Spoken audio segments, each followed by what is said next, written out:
Hello everyone, welcome back to commerce classes. हम class 11th के accounting and business studies के subjects को cover कर रहे हैं। तो आज हम बिज़नेस स्टडीज़ के फर्स्ट चैप्टर का जो हमारा कंटिन्यू चल रहा है उसको आगे कंटिन्यू करते हैं। तो आज हम रोल ऑफ प्रॉफिट के बारे में पढ़ेंगे कि बिज़नेस में प्रॉफिट का रोल है क्या। बिजनेसमैन होता ही प्रॉफिट के लिए है, क्यों इतना ज़रूरी है प्रॉफिट हमारे बिज़नेस के लिए, वो रीजंस हम फाइंड आउट करेंगे। इतना ज़रूरी क्यों है प्रॉफिट। सब अगर बिजनेस करने जा रहे हो तो पहले यही चीज़ देखते हैं कि हमें प्रॉफिट कितना होने वाला है। उसमें ये नहीं देखेंगे कि हमारा काम कितने अच्छे से चलेगा नहीं चलेगा, कितना रिस्क है। रिस्क चाहे कितना ही, मेन हमारा जो एस्पेक्ट होता है ना बिजनेस करने के लिए वो होता है प्रॉफिट के, प्रॉफिट कितना मिल रहा है। ठीक है, अगर प्रॉफिट ज़्यादा मिल रहा है तो ज़्यादा रिस्क उठाने के लिए भी सब तैयार हो जाते हैं। तो क्यों इतना ज़रूरी है प्रॉफिट, चलिए हम उसके रीज़न्स के बारे में पढ़ते हैं। फर्स्ट रीज़न है सर्वाइवल। ये तो सबसे ज़्यादा बड़ा रीज़न है और जेन्युइन रीज़न है कि सर्वाइव भी तो करना है बिज़नेस को। अगर प्रॉफिट होगा ही नहीं तो बिज़नेस चलेगा कैसे, क्योंकि प्रॉफिट क्या है, एक सोर्स ऑफ इनकम है, राइट। इनकम किसके लिए, फैमिली मेम्बर्स के लिए भी तो है ना। सिर्फ बिजनेस ही तो डिपेंड नहीं है ना उस प्रॉफिट पे, कि जो बिजनेसमैन है और जो एम्प्लॉयज़ हैं वही डिपेंड है, उन एम्प्लॉयज़ की फैमिलीज़ भी डिपेंड है, उस बिजनेसमैन की फैमिलीज़ भी डिपेंड है। तो सर्वाइवल बिजनेस के लिए भी, बिजनेस के सर्वाइवल के लिए भी ज़रूरी है और फैमिलीज़ के सर्वाइवल के लिए भी ज़रूरी है। हमारी नीड्स को, हम नीड्स को कैसे सेटिस्फाई करते हैं, अपनी इनकम से ही करते हैं ना। अगर हमें किसी चीज़ की ज़रूरत है तो हम वेट करते हैं अभी हमारी सैलरी आएगी या कुछ इनकम आएगी तभी हम अपनी उस नीड को सेटिस्फाई कर पाएंगे।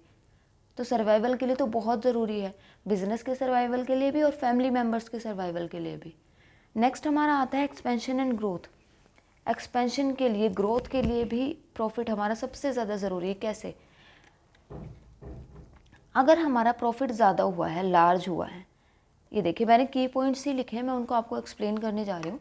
अगर प्रॉफिट लार्ज है, हमारा प्रॉफिट बड़ा है, तो हम क्या करते हैं, एक्सपेंड हम कैसे करें। एक चीज़ देखिए, हम बिजनेस का जो है हमारा, उसको एक्सपेंड या उसको ग्रो कैसे करेंगे। सपोज़ कीजिए हमारा जितना भी प्रॉफिट हो रहा है, अगर हम उसको साथ साथ कंज्यूम किए जा रहे हैं, हम उसमें से कुछ बचा नहीं रहे, तो हम बिजनेस में क्या लगाएंगे, उसमें इन्वेस्ट क्या करेंगे आगे। हमने 10 रुपये का कुछ सामान बनाया और वो हमने 20 रुपये का सेल कर दिया।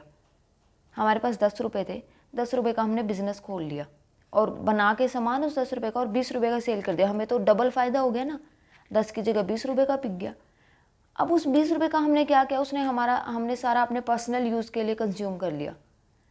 अब क्या करोगे, आगे कहाँ से करोगे बिजनेस जब पैसा ही नहीं है लगाने के लिए। तो अगर प्रॉफिट हमारा ज़्यादा आ रहा है तो a part of it is री इन्वेस्टेड फॉर एक्सपेंशन और diversification of production. That means अगर हमारा प्रॉफिट ज़्यादा हो रहा है तो हम इसमें से कुछ पार्ट हम रिटेन कर लेते हैं। रिटेन प्रॉफिट होता है जैसे कि हमारा 10-20 रुपये का हमारा बिका था ना, उसमें से 15 हमने यूज़ कर लिया, 5 रुपये रख लिया भाई, 5 रुपये आगे काम आएगा इन्वेस्ट करने के लिए।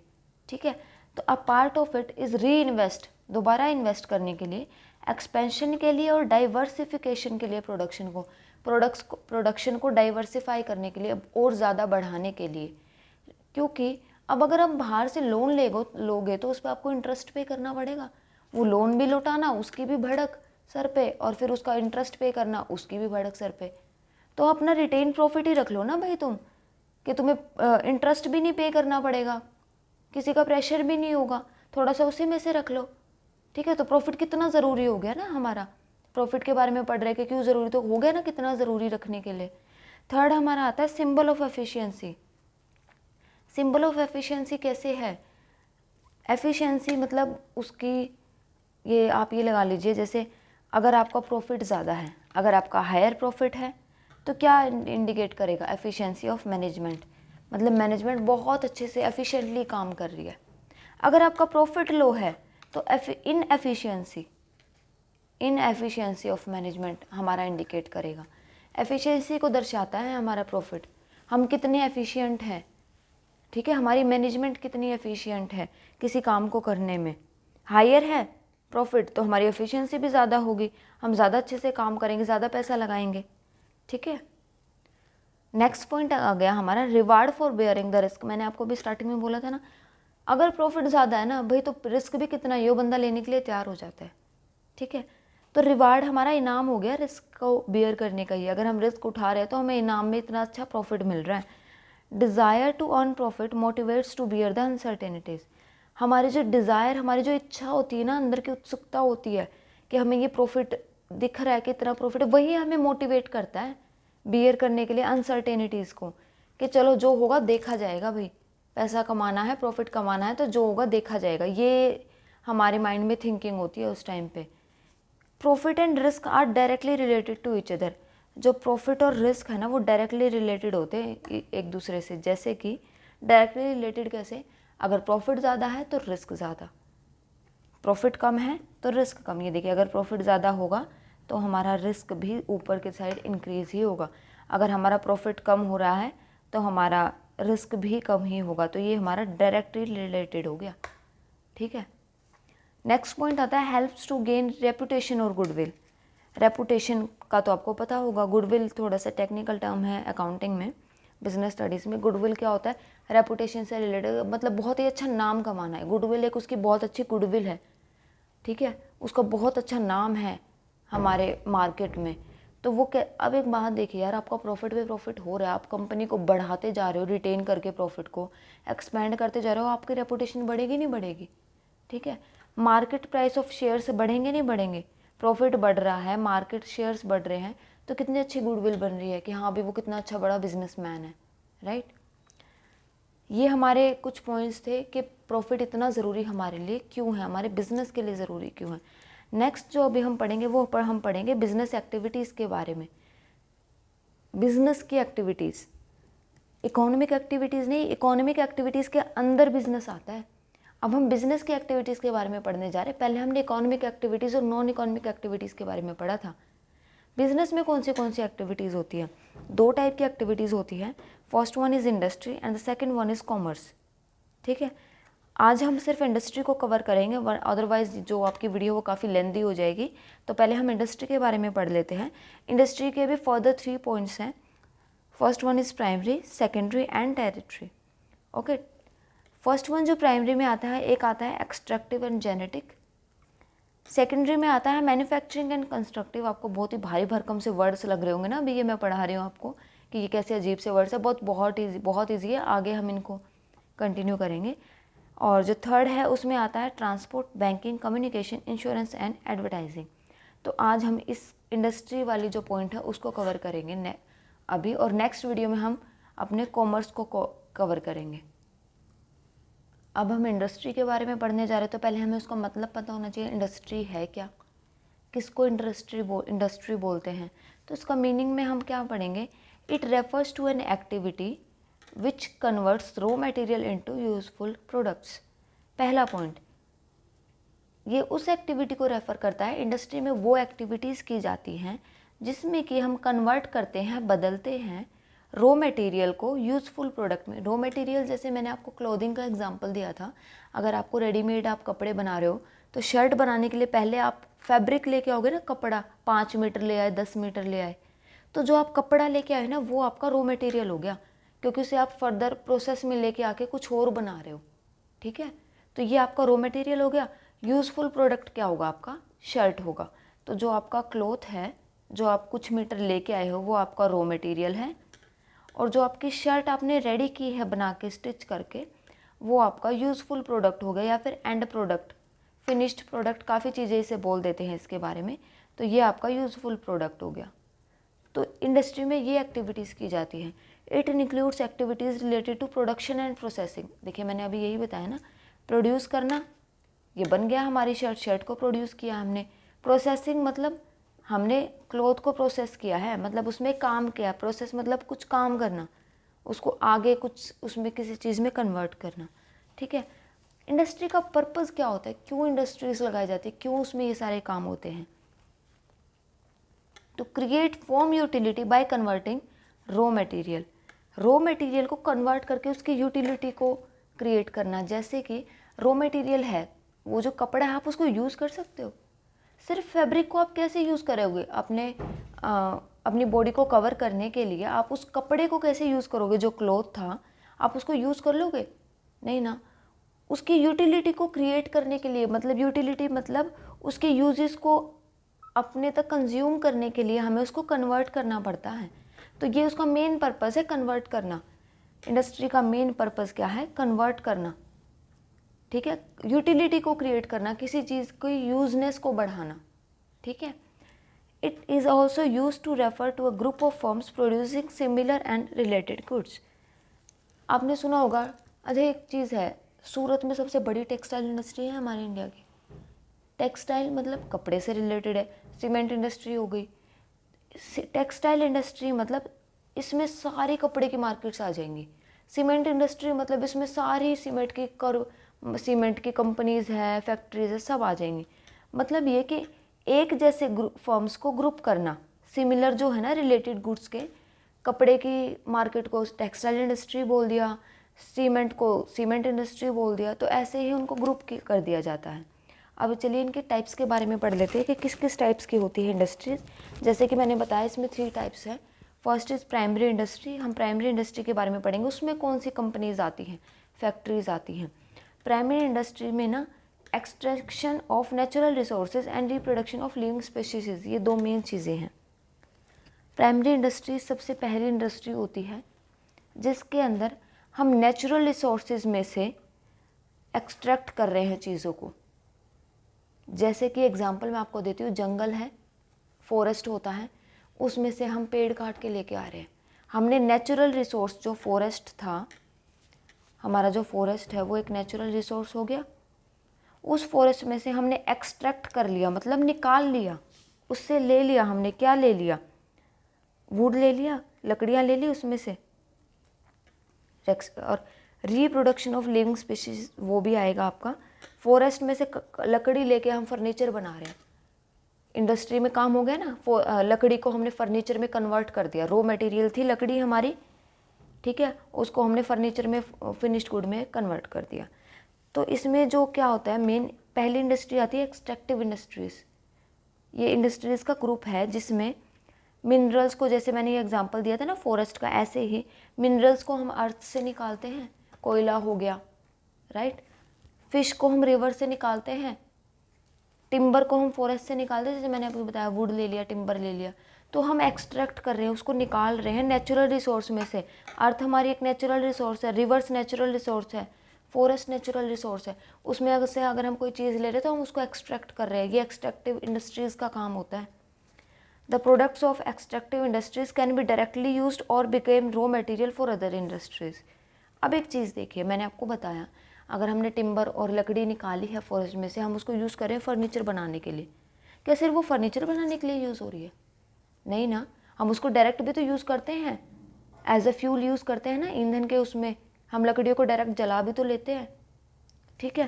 तो जो इस एक्सट्रैक्टिव इंडस्ट्री के जो प्रोडक्ट्स होते हैं ना, वो हम डायरेक्ट भी यूज़ कर सकते हैं और एज अ रॉ मटेरियल भी यूज़ कर सकते हैं। मिनरल्स को हम डायरेक्ट भी यूज़ कर सकते हैं, फ़िश को हम डायरेक्ट भी यूज़ करते हैं एज अ रॉ मटेरियल, आगे कुछ और डिश बनाने के लिए रॉ मटेरियल भी यूज़ कर सकते हैं। तो ये एक्सट्रैक्टिव इंडस्ट्री थी कि एक्सट्रैक्ट करना, निकाल लेना किसी चीज़ को नेचुरल रिसोर्स में से। प्राइमरी इंडस्ट्री की जो सेकेंड इंडस्ट्री है वो है जेनेटिक इंडस्ट्रीज़। इसमें क्या आता है, rearing and breeding of living organisms. जो लिविंग ऑर्गेनिजम्स है ना, उनका पालन पोषण किया जाता है। रियरिंग एंड ब्रीडिंग का मतलब होता है पालन पोषण करना, लाइक बर्ड्स का, प्लांट्स का, एनिमल्स का, ठीक है। जैसे कि rearing of cattle for milk, दूध निकालने के लिए हम, जो कैटल होता है, जैसे गाय का बच्चा होता है, भैंस का बच्चा होता है, शिप का बच्चा होता है, जो भी मतलब ये हमारे ये होते हैं, एनिमल्स होते हैं, फार्म एनिमल्स, इनके प्रोडक्ट्स यूज़ करने के लिए हम उनको रियर करते हैं, बड़ा करते हैं, उनका पालन पोषण करते हैं। लाइक ग्रोइंग फिश इन पोन्ड्स, एक आर्टिफिशियल पोन्ड्स बना के हम छोटी छोटी उसमें फ़िश डाल के या उनके बीज डाल के फ़िश भी बनाते हैं ना, फ़िश का भी उसमें ग्रो करते हैं ना। जो हम पोन्ड में फ़िश डाल के या उनके बीज डाल के फ़िश को ग्रो करते हैं ना, उसको हम पिसीकल्चर बोलते हैं। पिसीकल्चर बोलते हैं इस टेक्निक को हम, ठीक है। अब जो नेक्स्ट इंडस्ट्री आ गई, सेकेंडरी इंडस्ट्री। प्राइमरी इंडस्ट्री के बाद मैंने आपको बताया था सेकेंडरी इंडस्ट्री आती है। उसमें क्या होता है, उसमें जो फर्स्ट है वो हम लेते हैं मैन्युफैक्चरिंग। कि मैन्युफैक्चरिंग में क्या होता है, मैन्युफैक्चरिंग इंडस्ट्रीज़ क्या होती हैं, process of conversion of raw material or semi finished goods into finished goods, वही सेम एक्सट्रैक्ट इंडस्ट्री की तरह। सॉरी, इंडस्ट्रीज़ मतलब मेन इंडस्ट्री ही हो गया, हम इंडस्ट्री पढ़ रहे हैं। इंडस्ट्री में सेकेंडरी इंडस्ट्री में क्या आता है, मैन्युफैक्चर करते हैं हम रॉ मटेरियल को, जैसे मैंने आपको बताया था कपड़े को जो हम क्लॉथ ले गए उसको सेमी फिनिश्ड या फिनिश्ड गुड में बना देते हैं, शर्ट बना देते हैं उसको। लाइक एग्जांपल, आयरन को स्टील में कन्वर्ट कर दिया, टिम्बर को फर्नीचर में कन्वर्ट कर दिया, कॉटन को क्लॉथ में कन्वर्ट कर दिया। क्लॉथ एक रॉ मटेरियल है तो कॉटन भी एक रॉ मटेरियल है, ठीक है। कंज्यूमर गुड्स हो गए, इंडस्ट्रियल गुड्स हो गए, ये इसके मैन्युफैक्चरिंग इंडस्ट्री के अंडर आते हैं, ठीक है। अब मैन्युफैक्चरिंग इंडस्ट्रीज़ भी कई टाइप्स की होती हैं। First one is analytical industry हो गया, सिंथेटिक इंडस्ट्री हो गया। जो मैन्युफैक्चरिंग इंडस्ट्रीज़ है ना, उनमें कंज्यूमर गुड्स भी बनाए जाते हैं, इंडस्ट्रियल गुड्स भी बनाए जाते हैं। कंज्यूमर गुड्स कौन से होंगे? जो डायरेक्ट हम कंज्यूम कर लेंगे, ठीक है, डायरेक्ट, उन पे हमें कोई काम नहीं करना, कोई प्रोसेस नहीं करना। इंडस्ट्रियल गुड्स कौन से होंगे?